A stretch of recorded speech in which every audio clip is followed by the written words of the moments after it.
ఆంధ్రప్రదేశ్లో బడ్జెట్ లడాయి కొనసాగుతోంది. ప్రజల బడ్జెట్ అంటోంది కూటమి ప్రభుత్వం, ప్రజాకంఠక బడ్జెట్ అంటోంది విపక్షం.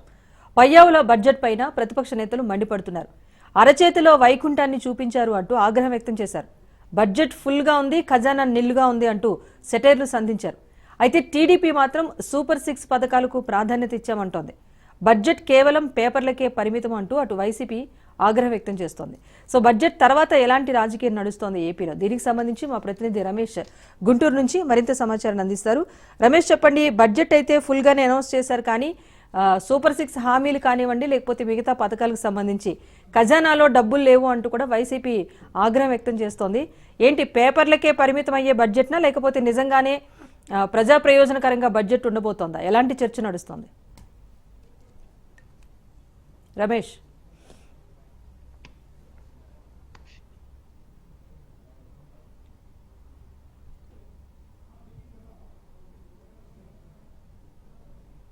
రమేష్, చెప్పండి.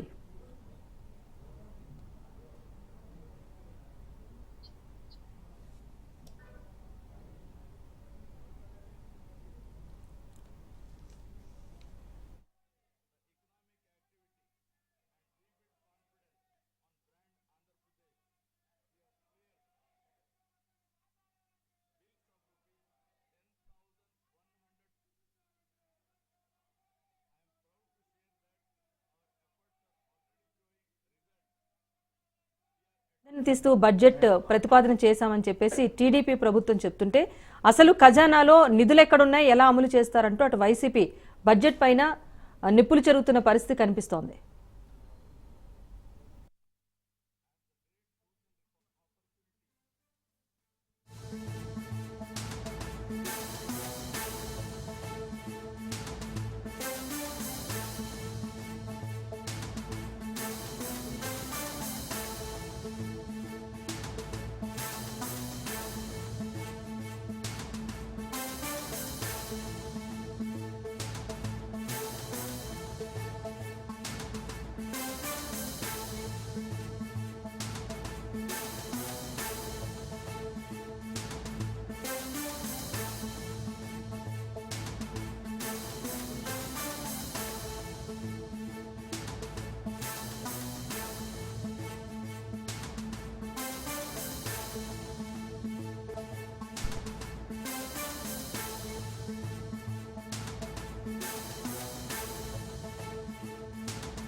రైట్, మొత్తానికి 3,22,000 కోట్ల రూపాయలతో ఏపీ బడ్జెట్ అయితే ప్రతిపాదించింది కూటమి ప్రభుత్వం. దీనిపైన అప్పుడే విమర్శలు మొదలు పెట్టేసింది ప్రతిపక్ష వైసీపీ.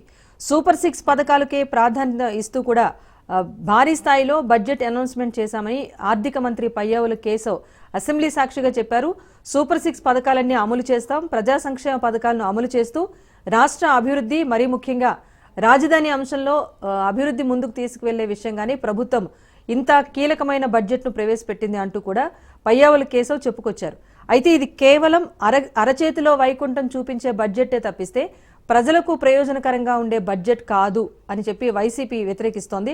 మరి ప్రాధాన్యత సూపర్ 6 పథకాలకు ఇచ్చామని చెప్తున్నారు, కానీ ఎలా అమలు చేస్తారన్న క్వశ్చన్ అయితే రైజ్ చేస్తోంది వైసీపీ. ప్రజెంట్ దీనిపైన అసలు ఏపీలో ఎలాంటి చర్చ నడుస్తోందన్న దానికి సంబంధించి మా ప్రతినిధి రమేష్ మరింత సమాచారం అందిస్తారు గుంటూరు నుంచి. రమేష్, చెప్పండి. బడ్జెట్ రిలీజ్ చేసిన తర్వాత బడ్జెట్ అంకెలు బాగున్నాయి, కేవలం అంకెలు గారడి, అరచేతిలో వైకుంఠం చూపిస్తోంది ప్రభుత్వం అంటూ వైసీపీ ఆరోపణలు చేస్తోంది. అసలు ఎలాంటి చర్చ నడుస్తోంది బడ్జెట్ పైన?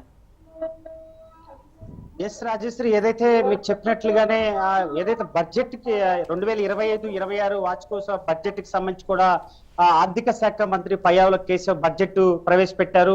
ఏదైతే శాసనసభలో ప్రవేశపెట్టిన తర్వాత కూడా అటు వ్యవసాయానికి, విద్యా వైద్యానికి కూడా పెద్దపీట వేసామంటూ కూడా కూటమి సర్కార్ చెప్పుకుంటున్నటువంటి నేపథ్యంలో కూడా 3.22 లక్షల కోట్ల రూపాయలు 2025-26 బడ్జెట్ ప్రవేశపెట్టింది కూటమి సర్కార్. తొలిసారిగా 3 పార్టీలకు సంబంధించి బీజేపీ, జనసేన, టీడీపీకి సంబంధించి కూటమి సర్కారు ప్రతిష్టాత్మకంగా కూడా బడ్జెట్ ప్రవేశపెట్టింది.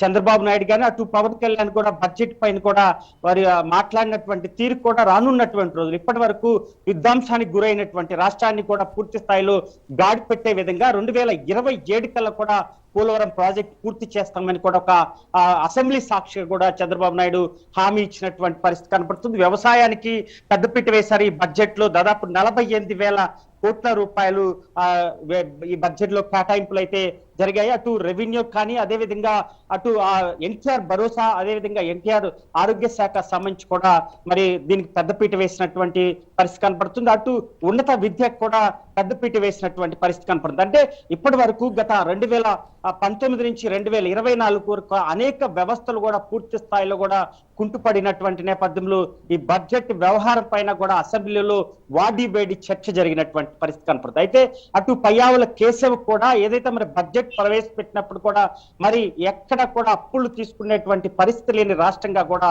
మిగిలిపోయిందంటూ కూడా పయ్యావుల కేశవ్ వ్యాఖ్యానించినటువంటి పరిస్థితి కనపడుతుంది. అయితే దీనిపైన కూడా అటు వైసీపీ మాజీ మంత్రి, అదైతే మరి ఆర్థిక శాఖ మంత్రిగా పనిచేసినటువంటి బుగ్గన రాజేంద్రనాథ్ రెడ్డి కూడా తీవ్ర విమర్శలు అయితే జరిగినటువంటి పరిస్థితి కనపడుతుంది. ఆయన మీడియా సాక్షిగా కూడా పూర్తి స్థాయిలో చెప్పుకోదగ్గంత బడ్జెట్ కాదు అంటూ కూడా ఆయన విమర్శలు చేశారు.